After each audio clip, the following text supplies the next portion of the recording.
And now we are at part 3 of 3 in our ancient history unit here. And today our final video is going to be focused on Rome, the last great civilization, the last great empire of antiquity. And the first thing we need to know about Rome is that before it was an empire, it was a republic for about half of the duration of the civilization of Rome.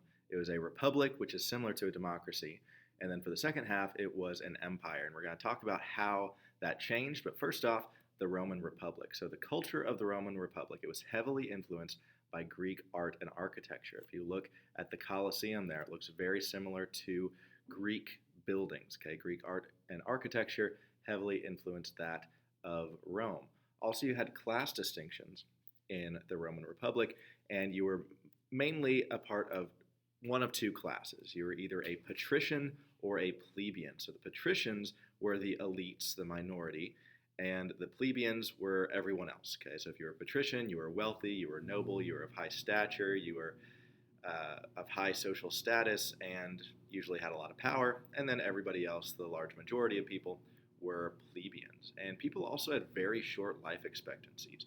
During the Roman Republic and the Roman Empire, the average life expectancy was about 28, extremely young age to die. And that was the average, meaning a lot of people died before that to make that the average, all right? And the reason why people had such short life expectancies is because this was after so many diseases had been brought about, but before modern advances in medicine, all right? So a very difficult time to live. Your life was likely very short. So the Roman Republic was governed by a Senate, and the Roman Senate was basically a body of legislators chosen from a group of elite families, a group of patricians. And every year, the Senate would choose from its body of people two co-consuls of Rome, okay, to rule Rome basically as executives. And these two rulers would check each other's power so that one would not get too powerful. Also, usually one would take care of domestic issues, things at home in Italy, while the other went off to fight wars. And there was also a so-called nuclear option, we might call it these days, in which a dictator could temporarily take over the government if the republic was in, quote, imminent danger. And then it was expected that the dictator would resign once stability was brought back to society, and then the co-consul system would take over once again. And then comes Julius Caesar, one of the most important men in history. Julius Caesar was born in 100 BC, and he was actually born, his birth was kind of a miracle. He was born in what we now know as a C-section, a Caesarian section named after him, all right? And he served in the Roman army, then he served in the Senate, and then he was elected as consul in 59 BC. So very impressive resume. He's a patrician. He's an elite. He served in the army, the Senate, and then as consul. It doesn't get much better than that if you are a Roman.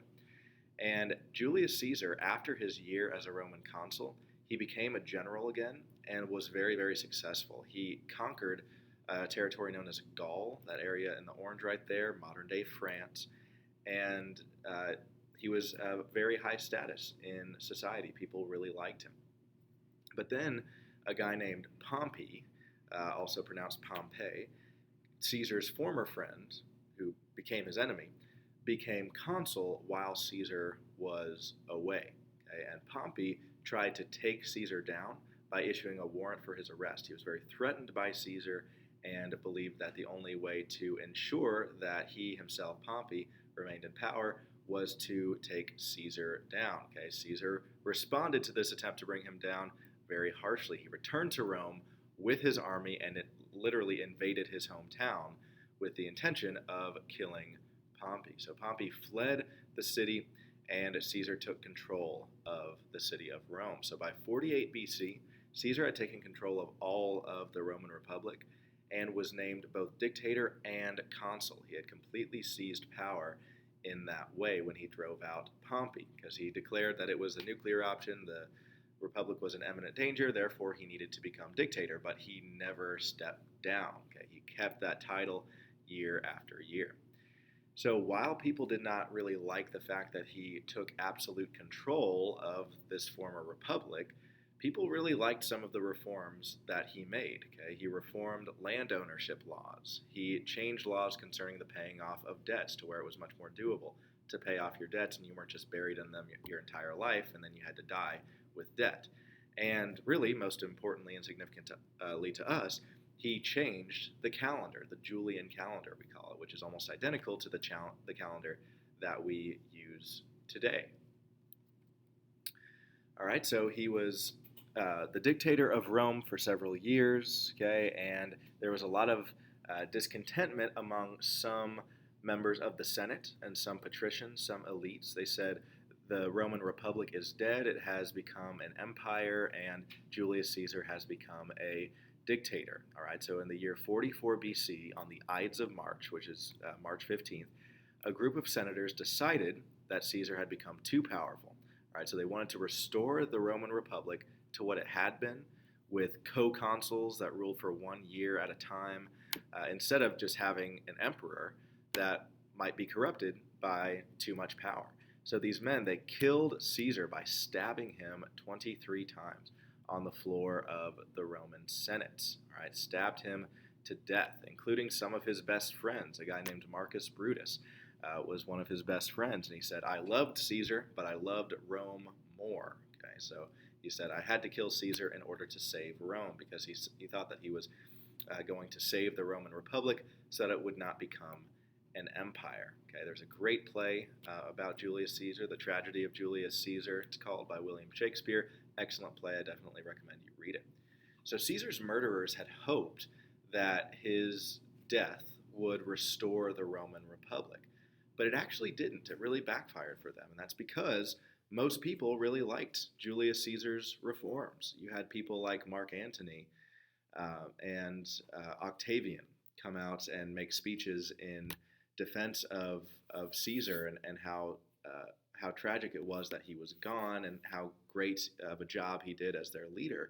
And really, most people really did like Julius Caesar's reforms, and therefore, instead of going back to the co-consul system after Caesar's death, the people elected his adopted son, Octavian, as the new emperor. All right, so it really backfired in the faces of the conspirators like Marcus Brutus and Cassius. All right, and so by this point, this firmly established the Roman Empire, making the Roman Republic completely obsolete. So in trying to preserve the Roman Republic or bring back the Roman Republic, really the conspirators who killed Caesar killed the Republic in doing so, because people latched on to the closest thing around to Julius Caesar, which was his adopted nephew, Octavian.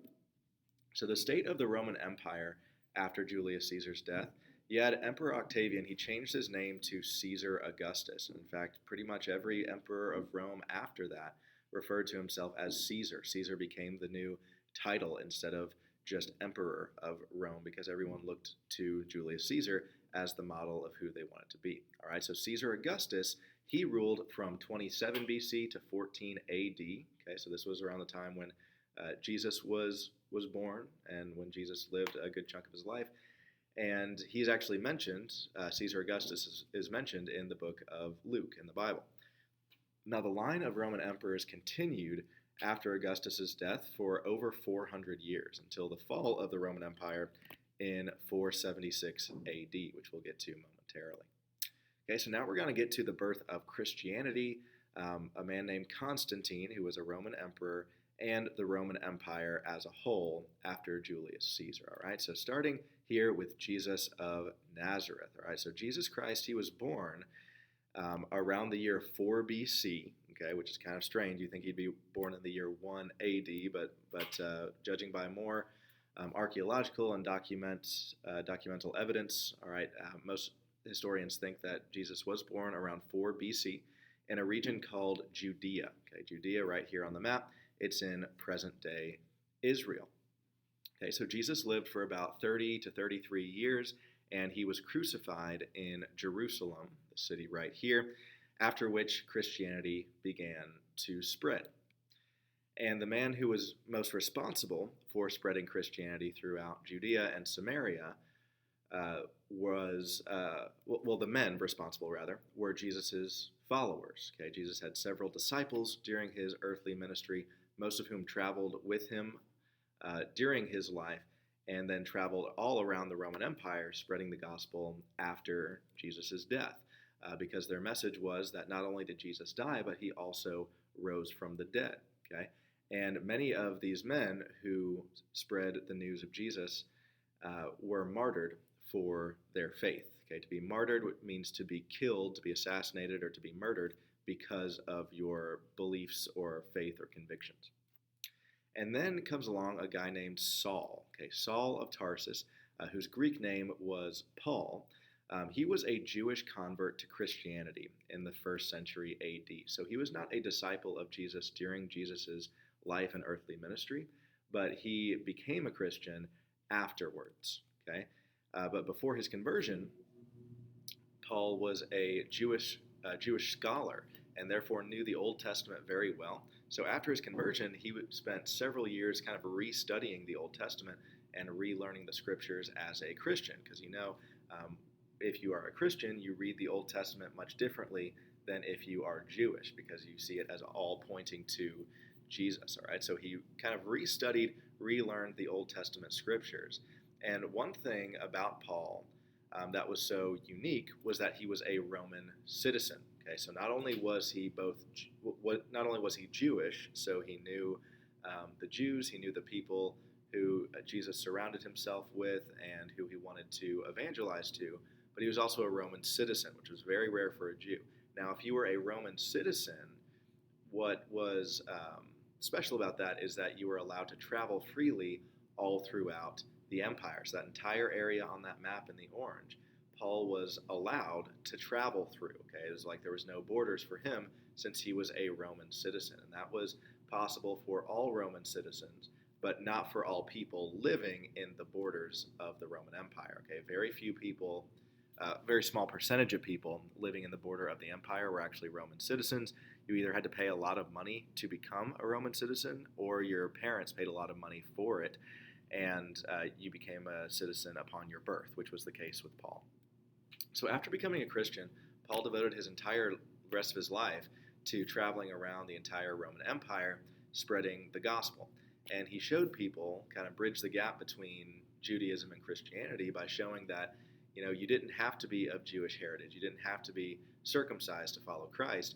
And that really opened up the faith for thousands and thousands of people.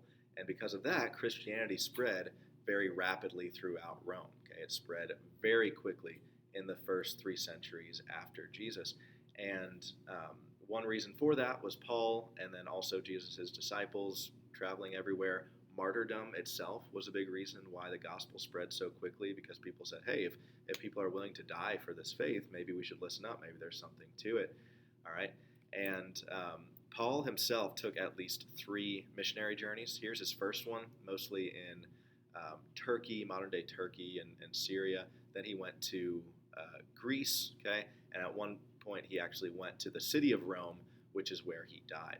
So Paul, like Jesus' disciples, he was martyred for his faith. And this happened to Christians in Rome a lot because the Roman government saw Christianity as a threat to its authority. The Roman government saw Christianity as a threat to its authority, and so they made it illegal to be a Christian. They said we shouldn't have people believing that their first allegiance is to a man named Jesus who we crucified.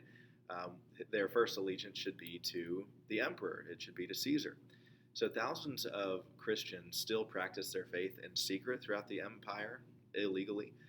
Many literally went underground into places called catacombs, which were like underground caves and tunnels in order to worship. And there was a secret symbol called the ichthus, which you see right up here, all right? So you couldn't just go up to someone and say, hey, are you a Christian? Because I am. Because then, if that person was a Roman guard or a spy, you'd be arrested and you'd be killed. So what they would do is they would make half of this sign of a fish in the dirt, and if the other person completed it, then they knew that they were both Christians and could talk freely about their faith. That was called the ichthus. Now, during the 1st, 2nd, and 3rd centuries, you had many thousands of Christians being caught and killed because of their faith. And the most famous way that Christians were killed was being fed to the lions in the Roman Colosseum. Just a brutal way that they were treated. Now, something called the Pax Romana was taking place at this time, and the word Pax Romana literally means the Roman peace. And this was during the first and second centuries A.D. All right, so the around 1 A.D. to the 100s, at the end of the 100s A.D. This was a time of relative social stability and economic prosperity. It's called the Roman peace, not because there was no violence. I mean, for goodness sakes, people were being crucified and fed to the lions, but there was no real war happening. There was no invasion from other countries, not on a large scale, and it was a relatively stable and prosperous time, right? So it's called the Pax Romana, and because of this, okay, because there were so few wars and such stability in the Roman Empire, this allowed people like Paul to travel across borders in order to spread their faith.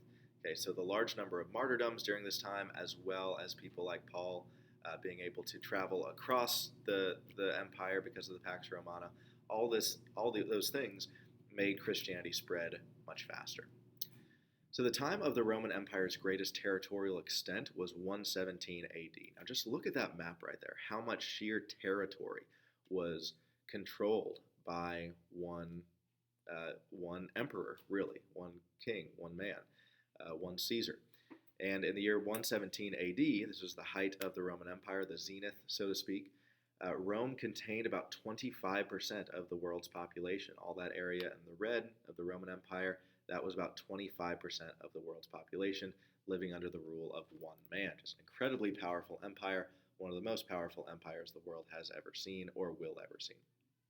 Some of the most significant Roman emperors of the first and second centuries after Julius Caesar's adopted son, Caesar Augustus, were people like Tiberius, Claudius, and Nero in the first century. Okay, so Caesar Augustus established principles of dynastic succession before he died, and this was very wise. This is not something that Alexander the Great did, which meant that after he died, his empire really broke up.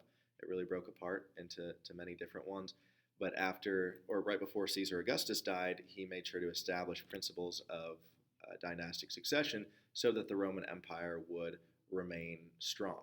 Okay, so his heirs during the first century included people like Tiberius, Claudius, and Nero. And then in the second century, one of the more famous Roman emperors was a guy named Marcus Aurelius. If you've ever seen the movie Gladiator, he's at the beginning of that movie. He gets killed by his son Commodus. And he became famous for his philosophical writings. Not only was he an emperor, but he was seen as a very wise philosopher, okay, kind of like some of the Chinese emperors were seen, kind of like the sage emperors. And his successor, Commodus, took the throne in the year 180 AD. And most historians consider Commodus's reign to mark kind of the descent of Rome. One historian put it very eloquently. He said, Commodus's reign marked the descent of Rome from a kingdom of gold to one of rust and iron. And from that point on, Rome slowly declined. And then came along a guy named Constantine the Great. Yes, if you see that picture right there, that is me in York, England. I'm at a statue of Constantine there several years ago, and that is where he was crowned emperor. Okay, so he's a Roman general. He was crowned emperor in York, England, and that's an important fact to know because that really shows how far the Roman Empire had spread to where the emperor was being crowned hundreds and hundreds of miles away from the city of Rome. Okay, so he became emperor after his father's death in 306 AD, and Constantine really changed the Western world more than almost any man in history, I would say. And there are several ways he did that. First off, in the early 300s, Christianity was still outlawed in the Roman Empire. It was still illegal to be a Christian. But in the year 313, Constantine passed what was known as the Edict of Milan. And this legalized Christianity in the empire, and it ended Christian persecution. Okay, this is a huge victory, not only for Christians, but for religious liberty in general. All right, the religion that is quickly growing but had been illegal for nearly 300 years has now been legalized in the largest, most powerful empire in the world. And shortly after Constantine legalized Christianity, he himself converted to Christianity and made it the official religion of Rome, okay, replacing the Roman pantheon of gods with Jesus Christ. He even put Jesus on the Roman coins instead of his own face. All right, so I cannot overemphasize how big of a deal this was. The Roman Empire abandoning polytheism, many gods, for Christianity. All right, and this action of Constantine affected Western civilization because with the Edict of Milan, he really set the precedent of being tolerant of those who disagree with your beliefs. Okay, this whole notion of being tolerant of those who disagree with you, something that King Cyrus of Persia did. Okay, Constantine followed his example and did the same thing. And then upon Constantine's conversion to Christianity, most of the Roman Empire also converted to Christianity along with him. That's just kind of how it was at the time. Whatever your leader was, that's what you wanted to be. So with that, remember I said the Roman Empire stretched across about 25% of the world's population. Okay, so with that, Christianity became the world's largest religion when most of the Roman Empire switched from polytheism to Christianity. Okay, so this spread to all of Europe, and even after the Roman Empire fell, it stayed in Europe, and later was spread to the Americas when Europeans explored North and South America, and this made, as I said, Christianity the world's largest religion, which it still is today. About 2 billion people identify as Christians in the world today, and without Constantine, this may never have happened. Without Constantine, Christianity might still be a small religion. Okay, so very historically significant. And the Roman Empire's conversion to Christianity is kind of ironic because the empire that crucified Jesus, that killed him, 300 years later, they went on to spread his teachings around the world. Okay, now this is really rare for a nation to completely switch religious affiliation. Now, a lot of regions of the world have changed majority religious affiliation. For example, Asia Minor, modern-day Turkey, used to be Christian, now it's Muslim. But it became Muslim when a different empire took over that region. All right, very few countries or empires have changed faiths like this while remaining the same country or empire. Okay, another thing that Constantine did was he moved his headquarters and the Roman capital from the city of Rome to the city of Byzantium, okay, which is modern-day Istanbul, Turkey. Okay, so Constantinople is what he renamed it. He renamed the city of Byzantium after himself, Constantinople, and then about 100 years ago it was renamed Istanbul, Turkey. All right, so this was in the year 324, and this kind of split the Roman Empire, not in like a divisive way, but it basically shifted the focus of the Roman Empire from the western half of it to the eastern half of it, okay? And this chunk of the Roman Empire, even after the western half fell, we call that the fall of Rome, we'll get to that in a minute, even after that happened in 476, this part of the Roman Empire remained for about 1,000 years, okay? So he preserved Rome, so to speak, in that way, even though the city of Rome was abandoned. Okay, so a lot of Roman culture shifted to the eastern half of the empire, and that, as I said, ended up lasting much longer than the city of Rome itself. Now, the Council of Nicaea is one of the most significant councils or religious meetings in religious history. This was the year 325, and Constantine held this council, the Council of Nicaea, in order to finalize and sort of solidify which books were going to be considered to be Holy Scripture, which were going to be in the Bible, and which ones were not. Okay, so this council made the modern-day biblical canon, okay, the 66 books that are in the Bible. It finalized it and organized it into one book, and it also articulated several basic doctrines of Christian theology to be held in common among all believers. Okay, things like Jesus is true God and true man, 100% God, 100% man. The Trinity, okay, all sorts of basic Christian doctrines were basically finalized and made official at the Council of Nicaea. All right, now we get to the fall of Rome. The year is 476, and the western half of the Roman Empire, including the city of Rome and all of Italy, okay, this whole area right here, was conquered by the barbarians, people living north and east of the Roman Empire, the Vandals, the Visigoths, okay, the Ostrogoths, the Saxons, all right, they invaded and conquered the western half of the Roman Empire. So the eastern half of the empire was not overtaken, and it became known as the Byzantine Empire. This whole area in the pink right here, they still considered themselves to be Romans, even though that's not really consistent since the city of Rome is not even a part of the empire anymore. But we call that the Byzantine Empire, and that would remain throughout the Middle Ages. So we'll be talking more about the Byzantine Empire as we get to our next unit, and its capital remained Constantinople. So a big question that historians have been trying to answer for 1,500 years is, why did Rome fall? Why did the Roman Empire fall? Well, one huge reason that Rome fell was because the Romans had conquered way too much territory. Okay, they had spread themselves way too thin. Its land had spread so far from its capital city of Rome that the empire was really, really difficult for the emperor to govern, especially without modern technology.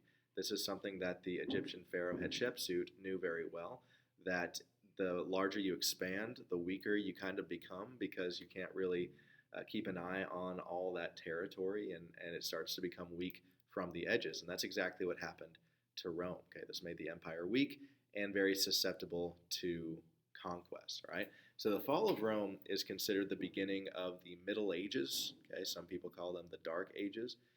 And during this time, okay, from around 500 to 1500-ish, the Byzantine Emperor was the head of the Eastern Church. Okay, you had the Eastern Christian Church and the Western Christian Church. Okay, they would later be called the Eastern Orthodox Church and the Roman Catholic Church, respectively. And the Eastern Church was really led by the Byzantine Emperor. Okay, he would appoint patriarchs, which were church leaders. But things were much different in Western Europe during the Middle Ages, because you had the Pope, who was the patriarch of the Western Church, the patriarch or bishop of Rome.